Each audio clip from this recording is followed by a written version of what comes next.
Good evening, good evening, good evening, everybody. This is Dr. Serelda for another week of the Married to My Purpose podcast, where we talk about real stories, real experiences, and real conversations about being married to your purpose. So, thank you again for tuning in tonight. And I have a treat for you all. Listen, when I logged in today, he was already laughing and cackling. Then I started laughing and cackling. We didn't even know what we were laughing and cackling for, but we're gonna have a good time tonight. So, without further ado, I want to introduce you all to my newfound friend, Dr. Jermaine King. I'm not gonna tell you nothing about him because I want him to tell you all the juicy stuff. Okay, so Dr. Jermaine, thank you so much for coming on tonight and sharing your experiences and your expertise and anything else you want to share tonight. But I'm going to give you the floor for a little bit and then we'll tee it off and keep it moving.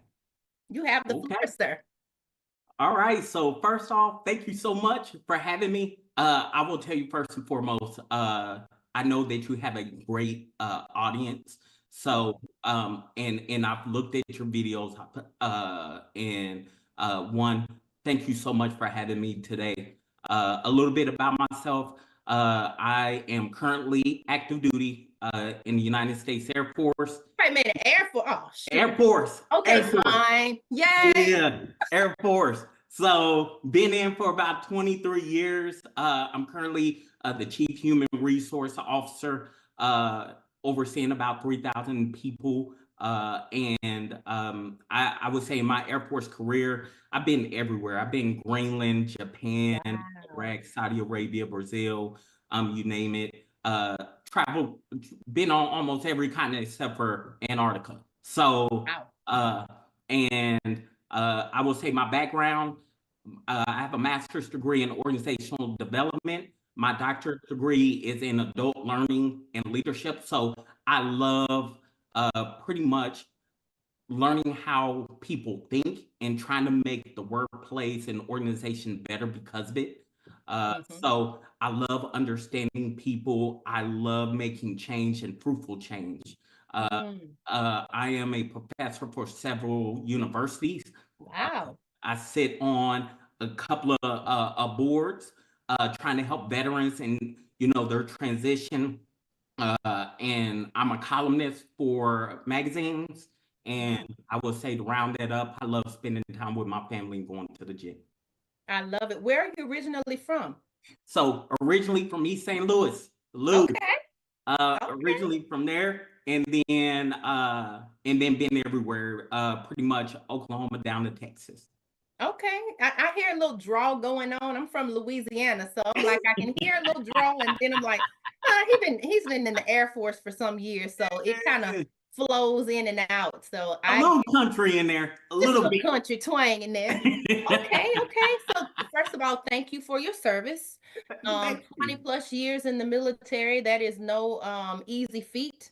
Yeah, I understand being a retired Army officer, it is not easy to serve our country. It may be taken advantage of sometimes, or people may under value us. But thank you for your service and thank you for everywhere that you've served. And I also want to say thank you for your family for serving as thank well, you because the so much. family serves too.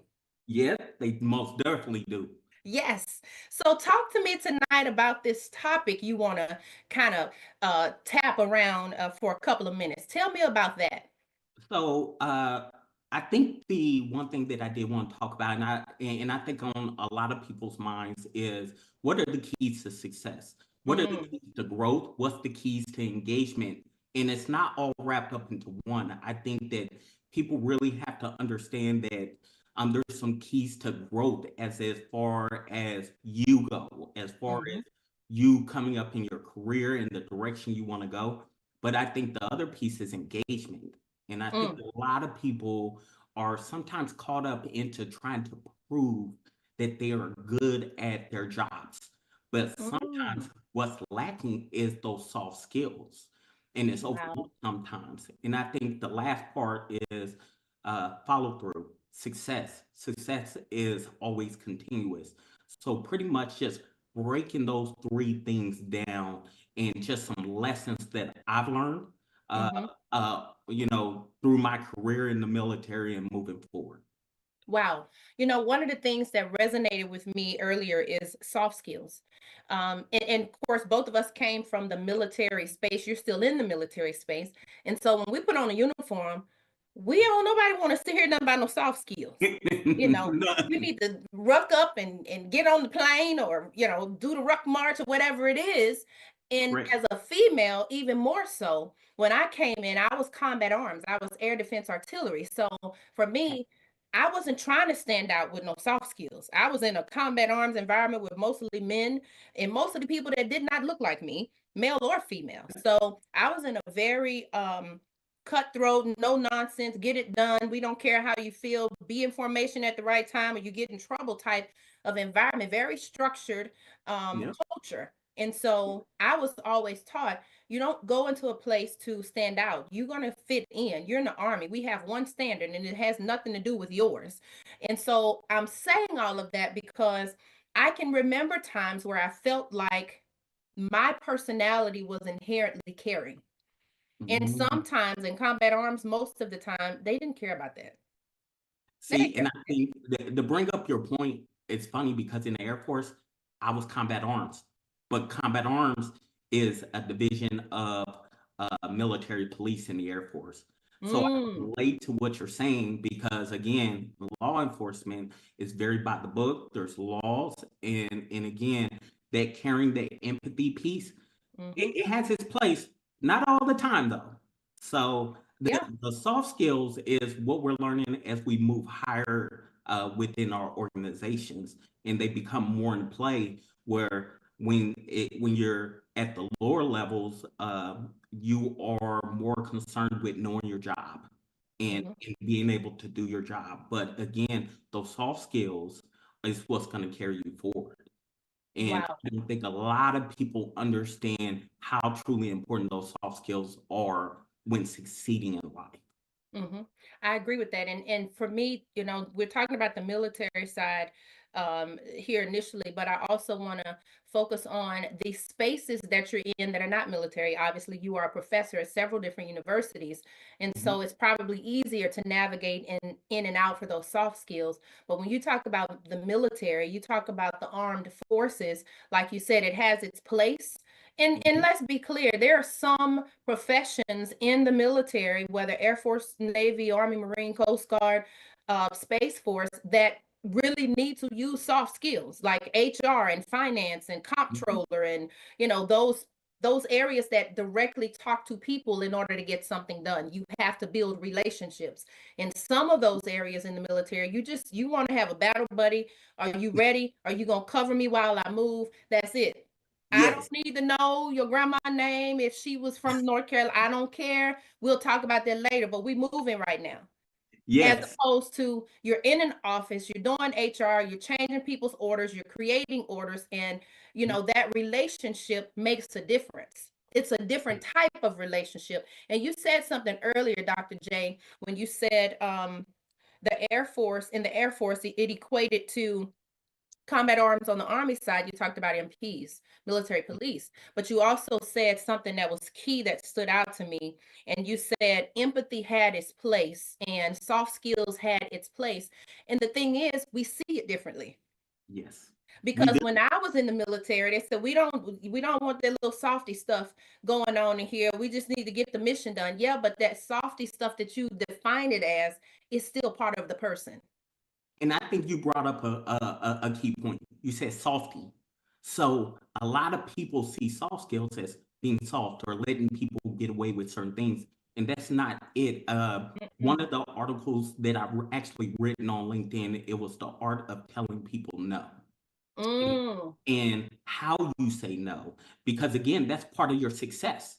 Um, and what I've learned is I had a story where I actually wrote about this where my boss came down and he wanted me to do something. And he had already made a promise to his senior leaders that this was going to happen. So Mm. what I did is I went back to my team and I told him, my team and I told them, and they got in an uproar. They said it couldn't be done. So I went back to my boss and I said, "Sir, we can't do it." Well, he yelled at me. He kicked me out of his office. So I had to go back and I had to say, "Hey guys, I need a plan. I need you to bring up the known variables, the Mm-hmm. issues, all of those things, and create a visual map. Yeah. And then be able to bring my boss back in and use my soft skills and be Mm-hmm. able to articulate myself and say, hey, sir, this is what it's going to cost you. This is what's going to happen. But these are the courses of actions that I'm recommending. He said, hey, uh, we're going to go ahead with your recommendation. But I think a Mm. lot of people don't realize your soft skills are key to how you articulate, how you get things across the table to the finish line. And if you Mm-hmm. can't do it, then senior leaders may see you as a challenge, you as an obstacle, you don't know how to speak, and it's gonna, of course, affect your direction in your career and in your life. So, That's right. so the art of saying no and the art of articulation and the art of using soft skills is going to be the key to your growth and the key to success. But some people say that's called being soft. Yeah. Absolutely. And to be honest, Dr. J, it's not even just in the military. Mm-hmm. You know, Yeah. I was on the Army side when I retired, worked in the Pentagon and the Secretary of the Army's office, and then I moved to DOD, and then now I'm over on the Navy side. And the culture is different. Yeah. And that's a whole nother dynamic to it, because in the Air Force culture, it's different from the Army, it's different from the Navy. All of them are different. They all have their subcultures of the armed forces. And so I had to relearn or learn, because I never knew anything about the Navy's culture. I wasn't born, raised, groomed there. Mhm. And my mentor told me when I got that job, I said, sir, I applied for 10 jobs. 9 of them were SES jobs and one NH4 15 Okay. level job. And I got the 10th choice. I interviewed for almost all of them. And he said, you need to apply for this because the interviewees are senior executives. So I believe this may be a senior executive job or a senior leader SL or something. So when I got the tentative offer, I said, sir, I think they want to hire me. He said, I think you're right, because they just called me as a reference. I was like, he was like, what's wrong? I said, I can't take this job. I don't know nothing about the Navy, sir. And he said something to me, Dr. J, that was so profound. He said, you don't know Navy, but you know people. He said, a lot of people may know the organization, but they don't have the ability to connect with people. It doesn't matter what type of person it is. You have the stuff that sticks. You have a grit that people can't generally learn. So you're not going to fail in this environment. You can figure out the culture of the Navy, but Yes. you can't always figure out the culture of people and still survive without learning it. But look at it this way. You said you applied for 10 jobs, you ended up getting the last one. But there's another piece in that that's a key to success, and it's getting through the imposter syndrome, Mm-hmm. where you said, I can't do this. And I've been in situations where in my current job, 3,000 people, before that 500 people, and me walking in an organization being the brand new guy and Yeah. saying, I don't know if I can do this. It's that little voice in your head that says you're not competent enough, that Yeah. you don't deserve to be here. But then that mentor said, but you know people. So Yes. the key is to success is getting through that imposter syndrome, saying that you do deserve to be here, that you can go on. And then one of the big keys that I always ask people is, what are the core beliefs that you hold about yourself? Do Mm-hmm. you have to Oh, be that's good. what do I have to be perfect to everybody else to succeed? Perfect. Mm. So the first key to success is getting through that imposter syndrome, and we don't talk enough about that. And I think that is something you said in there when you said, "Hey, I don't know, I wasn't supposed to do this. This is Navy. That's imposter syndrome. That's saying, can I really do this?" And Yeah. I think sometimes when people need to understand how far they've come, how far they can go, and just Yes. remember that no matter everything that you face, you can get through anything. Just Yes. don't give up. Yeah. So look at where you are now. Yeah. And again, imposter syndrome it does not, I won't say it always ends, but you have to be able to get past that in order to be able to engage, to use your communication, your soft skills. But we battle with that imposter syndrome sometimes when the goal is high, but the goal needs to be high because that's why we call it a goal in the first place, because it's not easy. Yeah. So that is something that I heard from you that we don't speak enough about. You know, it's funny you said that because, I was talking about the piece of the process after I've submitted my resume, after I've looked at the job announcement, after I've done. So I'm already past that point. But let's back up to the first part of it. And I Yes, always tell people that I mentor, by the time I get to the interview, they're interviewing me. But when I actually start applying for the job, I'm interviewing them. yes, Because if I don't get past the gate of, okay, qualifications. Oh, I don't have that. Qualifications. Oh, I don't have that. And I'm looking through this qualification list of 600 things and I found two and wouldn't apply. My boss said, stop doing that. yes, Because most of the stuff in the job description, they're not going to use anyway. Some of it is fluff. If you know you apply for 90, you qualify for 90% of that job announcement, apply for the job. yes. And I've started to do that now.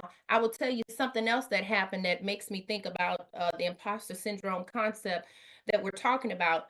I'm in an organization that is primarily engineers, pilots, acquisition contractors, that type of stuff.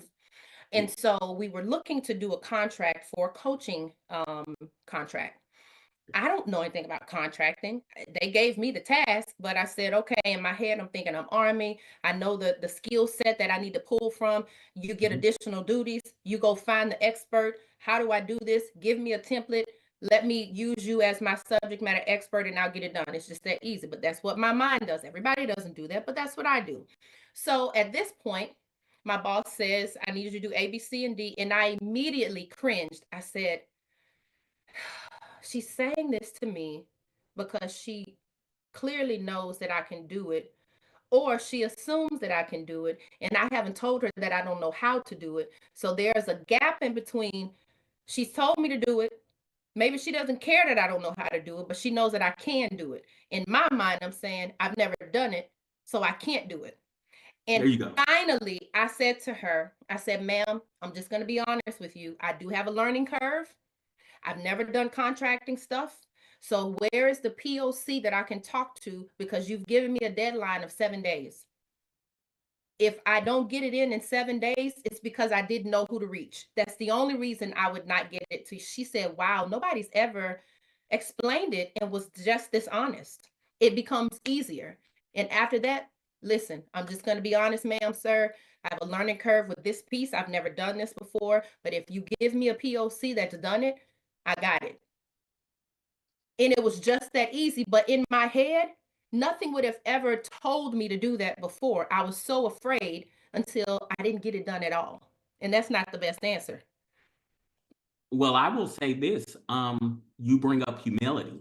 So once you get in, let's go back to where you said you were going through the list of job requirements. Mm-hmm. You got to get past, well, most people will see this line item on there and they'll say, well, I can't do that, so I can't put in for the job. But Mm-hmm. they fail to realize that some things are teachable That's right. and you could get in there. So you got in the job. But the other part, and I think sometimes as leaders, what we don't want to do is we don't want to come across as if I don't know. Bingo. And when they say I don't know, then your boss means it's gonna think of it like I shouldn't have hired them. I shouldn't have been Mm-hmm. in this job in the first place. We But psych ourselves out. correct. And again, you psych yourself out, but more importantly, what you do is you start to doubt yourself. Again, that imposter syndrome sometimes enters into your mind after you got the job. So now Absolutely. they hired me. I don't, the first day, the second day, I don't want to go to them and tell them how to do this, that I don't know how to run this process. But humility is something that even us as leaders, we want from our employees. Tell us Mm-hmm. that you don't know. Yeah. Don't have us sitting around thinking that you can deliver a product and you just need training on it.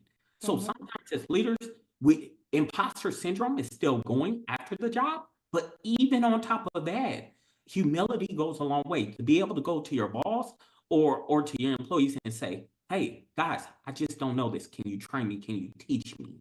Once you That's know, right. you're good. So that imposter syndrome keeps going. But humility is a leadership trait that you have to have. You have Yes. to. It can catch up, Humility. it's gonna bite you. Listen, humility coupled with vulnerability, Yes, Dr. J. yes. Vulnerability is something that most senior executive level, all up there in the top, general officers, flag officers, admirals, many of them feel that they may not be able to do that. But I have run across more in the latter half of my civilian career, now that I've retired, that they don't have a problem sharing, because somewhere along the line, someone have taught them your people need to connect with you. You don't need to be common to them, but they need to be able to connect and see that you're open enough to say, "Hey, sir, can we talk to you? Hey, ma'am, can we talk to you?" If you don't find Mhm. yourself being approachable, and this is not a cookie cutter catch all, because everybody's not going to do this. We know that. There's always a few that just are Okay. like, get it done, don't care about where you're going after work. You need to be here till 5, that type of situation. But generally, people will be open, and that vulnerability is so important. You talked about engagement as well, and we kind of talked about it really as we talked about the other pieces of this with soft skills. You've got to be able to know how to engage. And I talk about the how. We have the what, we have why we need to do it, we have what we need to do, but it's the how that always gets us stuck, because we're looking at what the last person did. We're looking at how the last leader led. But we're talking about you now. We're talking Agree. about Serelda. And I used to feel like, wait a minute, I have to comply with what the organization says. And if this person was successful, then I have to do that. It never worked for me. And I learned early on, be you. Absolutely. And if Absolutely. you being you is not enough, then maybe I need to shift gears, shift vehicles, get out of the military, find another profession. But there is a sweet spot to who I am somewhere. Hmm. And we sometimes sell ourselves short, and we never discover that. And then we're stuck somewhere where we're not creative, we're not able to be innovative, we're not able to bring our entire knowledge, skills, and abilities to the table. I agree, and it leads to something else. With what you're saying is the law of mimicry. I talk, I Hmm. teach this. I tell it to my troops. I tell it to everyone I know. You're duplicating yourselves, Hmm. and how you are, and who you are. And this is how I lead it. If you had 20 of you, and you had to lead 20 of you, what would be the good things? What would be Hmm. the bad things, the areas for improvements? Yeah. So that's the part you need to work on, because what you're doing is you're duplicating everything within your work centers and the people around you. So when you move up in the organization and you start overseeing these people, well, Hmm. guess what? Now you're frustrated. The soft skills. Yes. You didn't have lost, you didn't utilize soft skills in your work center. You didn't utilize humility, vulnerability, all of those things. So as you moved up, now they're only doing exactly what you did and what you did not do. Yeah. But now it's starting to affect you. Why do you care so much? You want to know why? Hmm. Because now your name is on the door. Now Yes. everything that moves forward has your name on it. So now Absolutely. when your people can't manage conflict, when they're not uh when they are not don't have humility, when they're not vulnerable with their people, well, now there may be issues that's arising in those work centers, and they're not telling you because they're only mimicking what you did.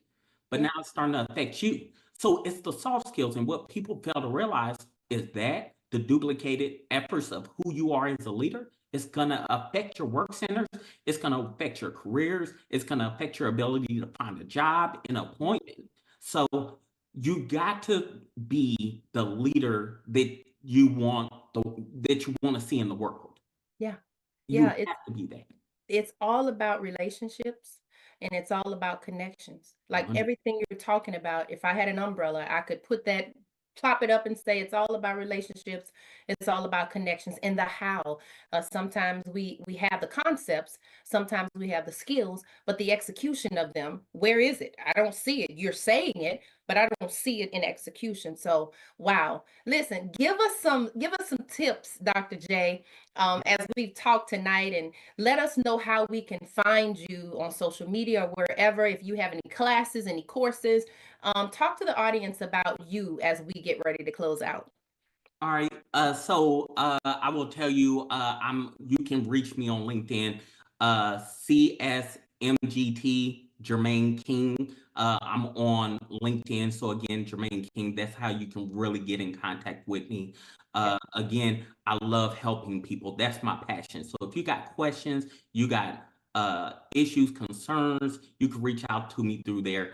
I am a professor for many universities: Langston University, HBCU, Wow. Whoop, whoop. HBCU, Trine University, University of the Incarnate Word, and Barnum Community College. A lot of universities that I teach leadership philosophy, business continuity through there. And what I will say, we brought up a lot of topics today. I'll leave everybody with this. The key to success. Remember, and this is something that was taught to me, remember that sometimes you're not Batman, you're Robin. It is, you are not always in charge. Sometimes your job is just to collect the information, to collect the data, to give it to your boss.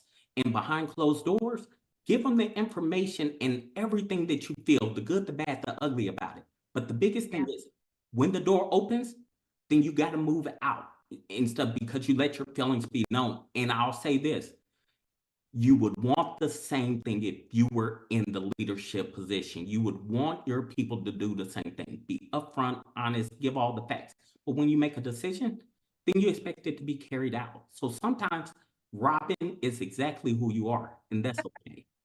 I love that. I love it. Ladies and gentlemen, Dr. Jermaine King tonight, thank you so much, sir, for your time and your attention to having a conversation about engagement and having a conversation about soft skills, being vulnerable, being humble, and understanding the environment. When it's time to execute, it's time to execute. So listen, I will see you all next week. Thanks again, sir, for coming on. It is an Thank absolute you. pleasure and honor to have you. And everybody, we'll see you all next week. Bye-bye now.